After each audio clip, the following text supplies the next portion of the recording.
Hey everybody, it's Julie for ellenhudson.com. Welcome. In today's video, I'm playing with the Mondo Chrysanthemum stamp and die set. I had these ideas I wanted to try out.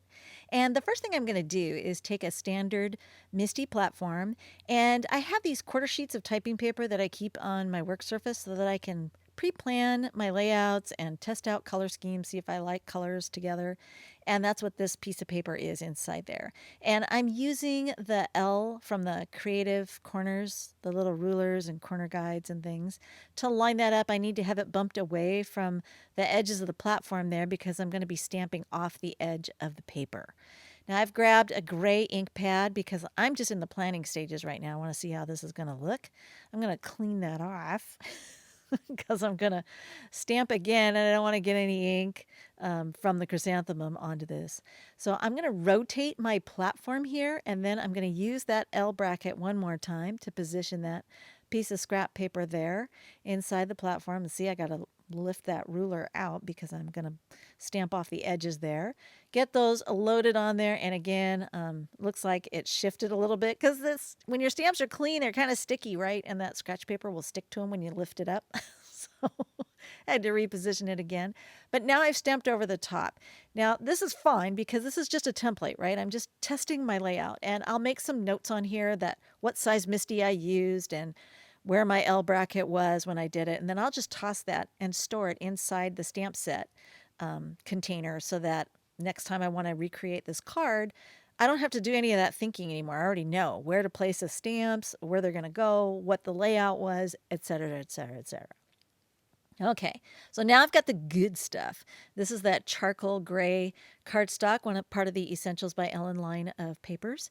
And I'm going to pounce that with some anti-static powder. Now I've already cut and scored this to an A2 card. We're going with a landscape layout here. And I went off camera there to blow off the excess anti-static powder because in the past I've used a brush and I just end up brushing it off the platform, but all over my work surface. And my work surface gets all gritty and I don't like it. Everybody knows how much I don't like getting stuff on my hands, and I don't like that gritty feeling on my hands. So it's okay if I blow it off onto the floor and then suck it up with a vacuum cleaner. That's my plan. So now I've stamped the chrysanthemum with Versamark ink, and then I poured some copper embossing powder over the top. I preheated my heat gun for about 30 seconds. Going to get a nice clean emboss on that. And then I'm going to rotate my platform here and get my card loaded back in there. And again, I'm using that L bracket there to make sure I've got it lined up where it needs to be. I'm going to protect the top edge of that card with another piece of scrap paper there because there's still Versamark ink on my chrysanthemum. I haven't cleaned it off. This is great for mass production if you want to really maximize, get the flower stamped and embossed, then get the leaves stamped and embossed. And you can make multiples very quickly using this strategy.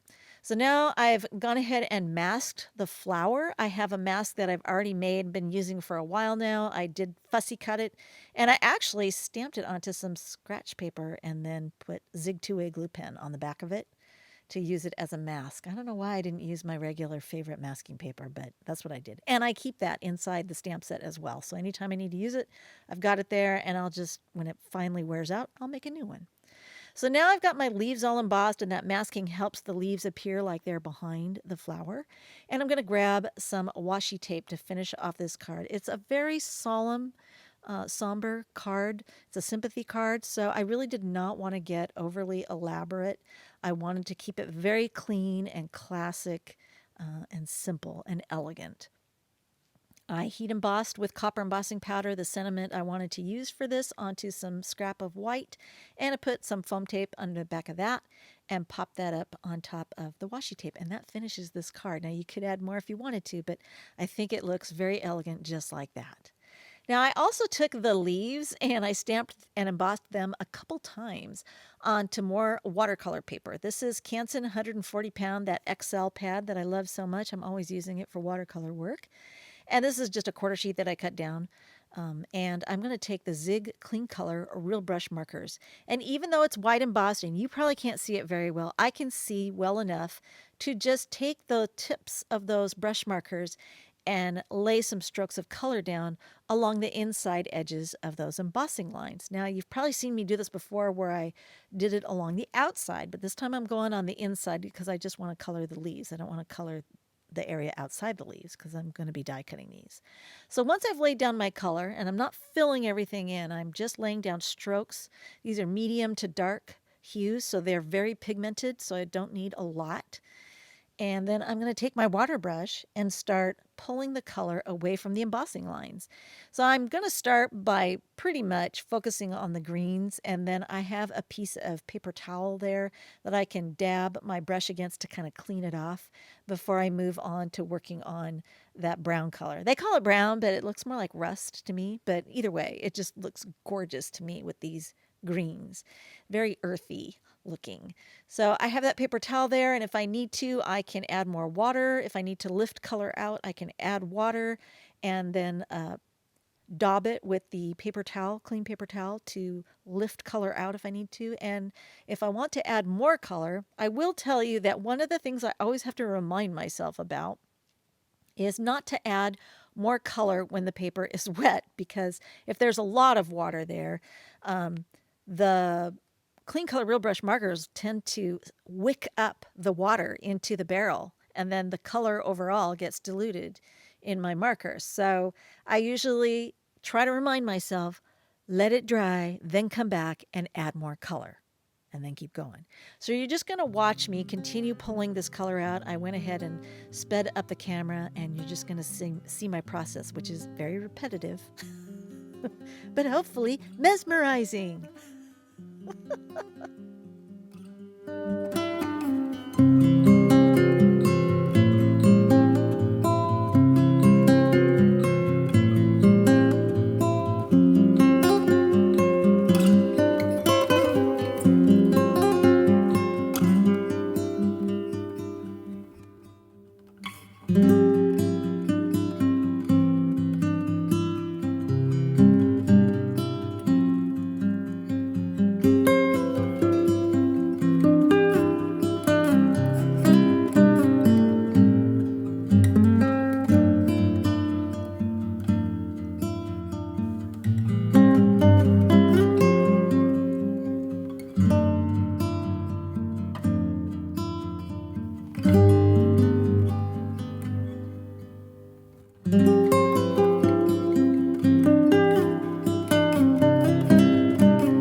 I'm all done now. I'm satisfied with what I got. I think this color combo is gorgeous. I absolutely love it. So I'm going to die cut these out. And I also emboss the flower with some black pigment ink and clear embossing powder. And the reason I did that is I don't plan to color this flower. I just heat embossed it onto some Nina Solar White. I got enough of the coloring there when I did the leaves. I'm all done now. I'm over it. So I'm just going to pop up the flower and then mount the leaves behind it with a little bit of tape runner. And that's it. And it would take me forever to color that flower, so I ain't doing it.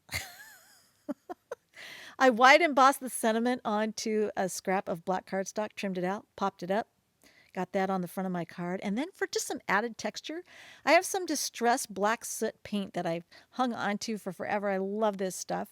And I just daub that onto an acrylic block, and then I'm using my water brush to just spatter it lightly. So I want kind of a really light peppery look, and I always have to tell myself, stop, don't do too much, because it's really easy to make your card look like it has chickenpox if you get too crazy. So don't get crazy. And then for the third card, I had one leaf left over, and I'm like, oh, this will be fun. Those hex frame dies, I love to die cut them ahead out of all different colors of cardstock, and I just keep them in a little plastic bag. And then when I need them, I have both the solid shape and the frames for whatever I want to use them for. And in this instance, I put them onto a piece of chipboard that I've already wrapped with some press and seal with the sticky side out. And it's like a sticky mat. So I can put items down that I want to add glue to the back of. And I just used the Zig two-way glue pen to add some glue to the back of each of those and mounted them where I wanted to onto a standard Nina Solar White A2 card. And then I'm going to go ahead and pop up that leaf. I did take some gold thread, metallic thread, and I wound that around into kind of a messy nest and then mashed that into the foam tape, and then I mounted it to my card front. That's the easiest way for me to add those messy nests of thread to my card. So instead of ribbon, I really like using the messy threads. And then another sentiment that I white embossed onto black cardstock, pop that up, and then I'm going to add just 3 drops of those Nuvo ebony, and they're very opaque. And then I'm just going to slap the back of my card against my work table and then let it dry flat. And there you go. I've got some beautiful cards all done with the same stamp set. Gorgeous combination of colors, but they each look a little bit different. All right. I hope you enjoyed that, and thanks for watching.